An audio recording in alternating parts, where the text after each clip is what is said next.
On Tuesday, I had a very constructive call with President Trump, and we agreed to meet next Tuesday in Washington.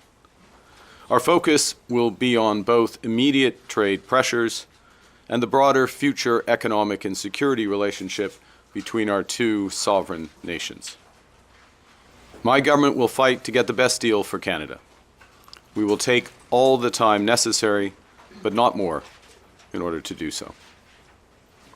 In parallel, we will strengthen our relationships with reliable trading partners and allies. Canada has what the world needs, and we uphold the values the world respects.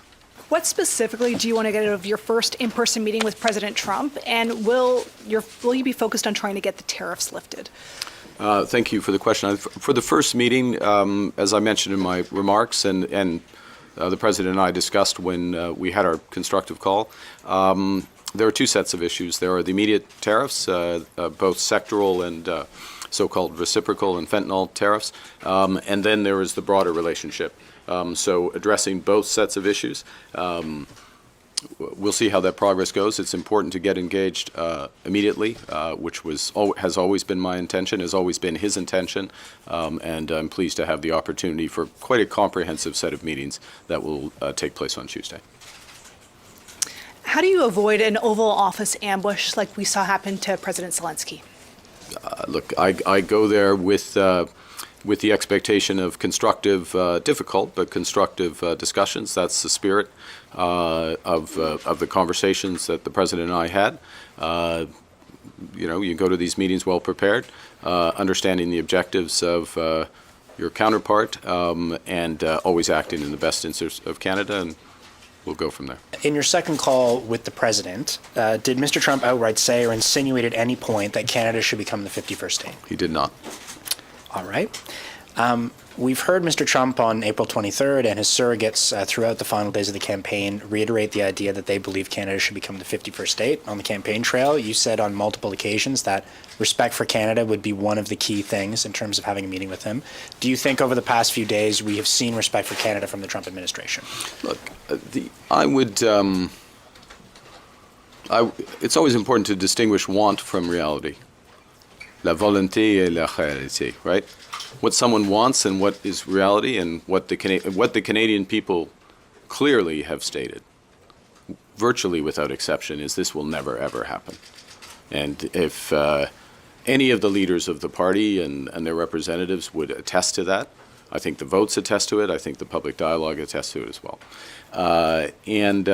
We're meeting as heads of our government. To discuss that partnership. Now, I'm not pretending those discussions will be easy, or they won't proceed in a straight line. There will be zigs and zags, ups and downs. But as I said in my remarks, I will fight for the best deal for Canada, and only accept the best deal for Canada, and take as much time that's necessary.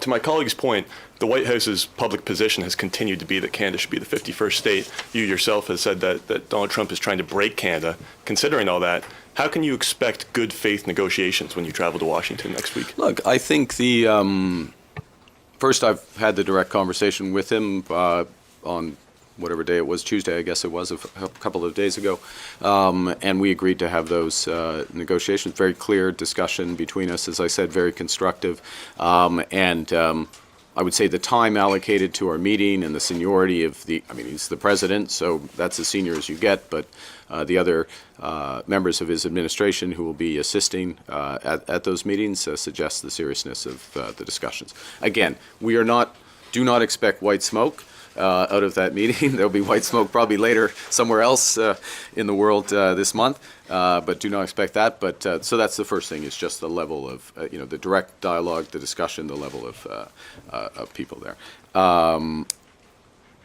The second point, I'll make it quickly, and thank you for restricting the question so others can get in, is that he respects, as others who are good negotiators, and he's one of the best negotiators, they respect strength.